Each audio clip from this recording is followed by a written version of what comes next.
Assalamualaikum warahmatullahi wabarakatuh. Kali ini kita akan mempelajari tema 3, benda di sekitarku, subtema 1, aneka benda di sekitarku, pembelajaran 4. Plastik, solusi dan masalah.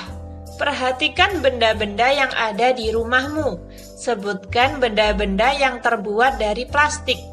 Ternyata sangat banyak alat rumah tangga yang terbuat dari plastik. Mulai dari ember, gayung, sampai sendok sayur. Kantong kemasan dan botol air minum juga terbuat dari plastik.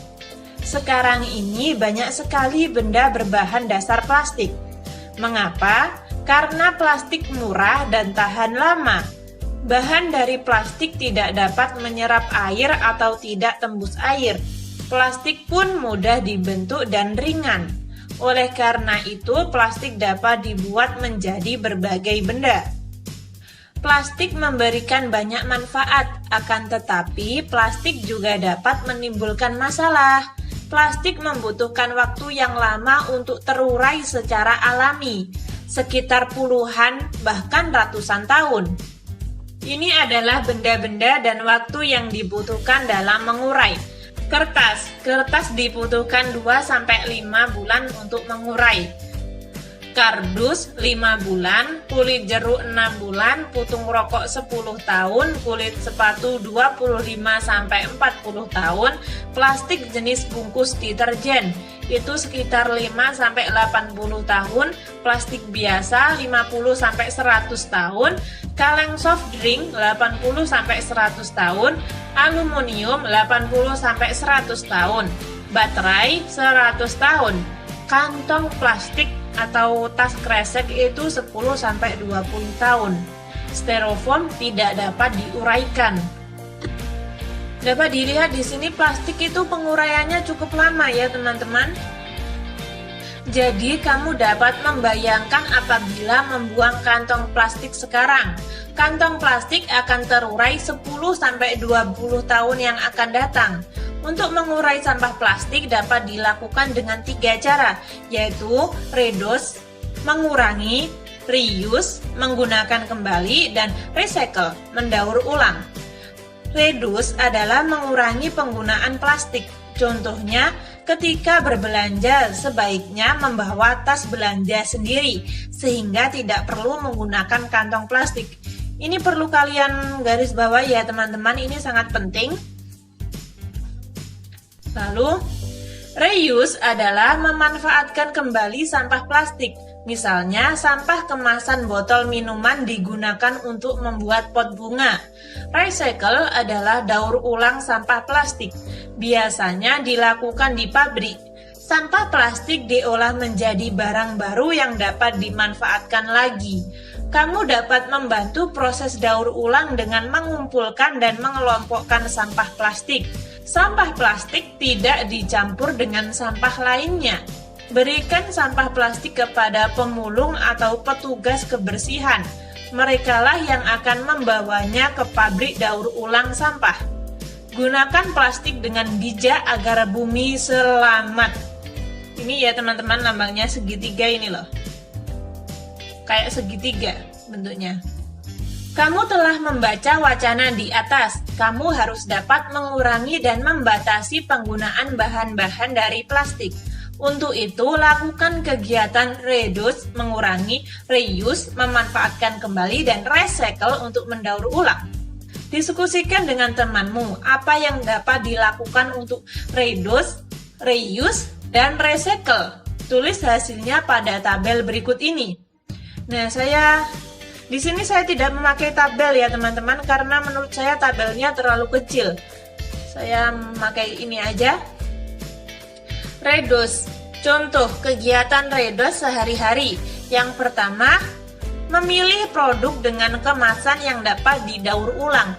Nomor 2, hindari memakai dan membeli produk yang menghasilkan sampah dalam jumlah besar. Menggunakan produk yang dapat diisi ulang, seperti alat tulis yang bisa diisi ulang kembali. 4. Mengurangi penggunaan bahan sekali pakai. Nomor 5. Menggunakan email, surat elektronik untuk mengirim surat. Reuse. Contoh kegiatan reuse sehari-hari. 1. Memilih wadah, kantong, atau benda yang dapat digunakan beberapa kali atau berulang-ulang. 2. Menggunakan sapu tangan daripada menggunakan tisu. Menggunakan tas belanja dari kain daripada menggunakan kantong plastik. 3. Menggunakan alat-alat menyimpan elektronik yang dapat dihapus dan ditulis kembali. 4. Menggunakan sisi kertas yang masih kosong untuk menulis. Saya itu sering banget melihat teman-teman itu hanya menggunakan satu sisi kertas saja untuk menulis. Satu sisinya lagi itu dibiarkan. Itu termasuk sikap tidak baik. Recycle.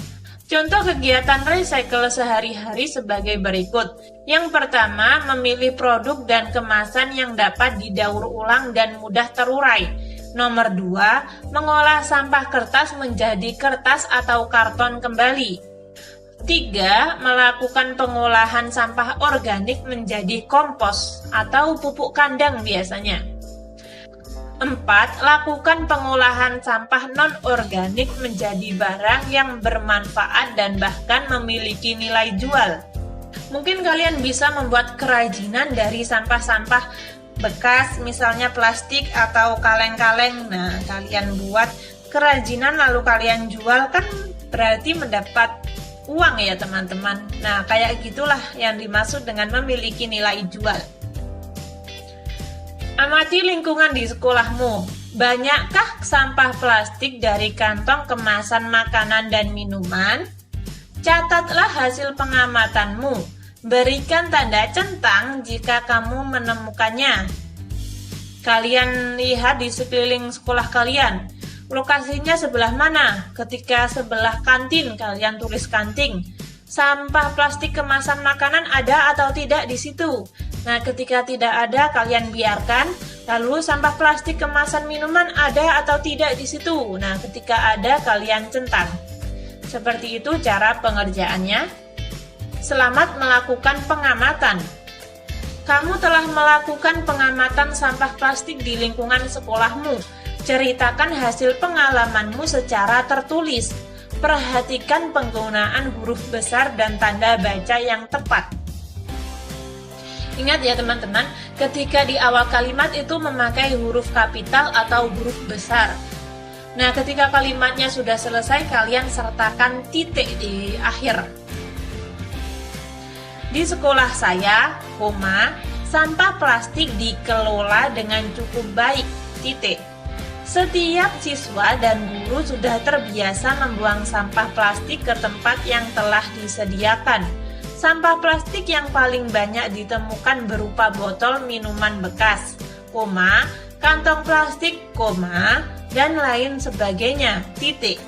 Sampah tersebut biasanya diperoleh dari kantin, titik. Silahkan kalian ceritakan hasil pengamatanmu secara tertulis. Ingat, menggunakan huruf besar dan tanda baca yang tepat. Bermusyawarahlah bersama seluruh teman di kelasmu. Musyawarah tentang cara mengurangi sampah plastik di sekolah. Tulislah hasil musyawarah pada kolom di bawah ini. Nah, kalian ajak teman-teman kalian musyawarah tentang sampah. Ini sebaiknya sampahnya digimanakan ya teman-teman? Kok sampahnya terlalu banyak? Atau kita buat penggalangan sampah atau apa? Nah, kalian tulis di sini ya teman-teman, nama siswanya siapa, lalu pendapatnya apa. Semisal Siti berpendapat sampah dibiarkan saja, atau apa kalian tulis. Jika kalian di rumah, kalian bisa bermusyawarah dengan ayah atau ibu, atau kakak juga bisa. Ayah berpendapat apa, kalian tulis. Ibu berpendapat apa, kalian tulis. Nah, kurang lebih seperti itu ya teman-teman. Jawablah pertanyaan di bawah ini. Apakah pendapatmu disampaikan di depan kelas? Apakah kamu mempunyai kesempatan untuk menyampaikan pendapat di depan kelas? Apakah hasil musyawarah sesuai pendapatmu? Apakah kamu akan menjalankan hasil musyawarah di kelas? Pentingkah bagi kamu memberikan pendapat saat musyawarah dilakukan? Tuliskan alasanmu. Nah, kalian bisa menjawab ini ketika kalian sudah melakukan musyawarah. Plastik tidak hanya digunakan untuk membuat perlengkapan dapur dan kantong kemasan. Plastik juga digunakan untuk membuat bola, seperti bola pingpong dan bola sepak. Banyak permainan yang menggunakan bola, contohnya antara lain bola tangan. Kita akan bermain bola tangan menggunakan bola plastik. Lakukan pemanasan sebelum memulai permainan. Caranya dengan berlari keliling lapangan. Kemudian, lanjutkan kegiatan mengoper bola sebagai berikut. Ayo bermain bola tangan, bacalah aturan permainannya. Permainan dimainkan di lapangan. Oh, berarti memerlukan ruangan yang cukup luas. Permainan dilakukan oleh 2 kelompok. Setiap pemain harus memasukkan bola ke gawang lawan. Bola harus dioper pada teman satu tim. Setiap pemain harus mengoper bola setelah melangkah paling banyak 5 langkah. Kelompok yang dapat memasukkan bola sebanyak-banyaknya ke gawang dengan melempar itulah pemenangnya. Ini adalah gambar permainan bola tangan. Silahkan kalian mencobanya. Kesimpulan tadi kita sudah belajar apa saja? Yang pertama, menceritakan kembali sebuah informasi dalam bentuk tulisan. Yang kedua, menceritakan pengalaman musyawarah, dan yang terakhir, mempraktekkan cara melempar dan menangkap bola. Ketika teman-teman ada saran atau masih kurang paham, silahkan tulis di komentar. Semoga bermanfaat. Wassalamualaikum warahmatullahi wabarakatuh.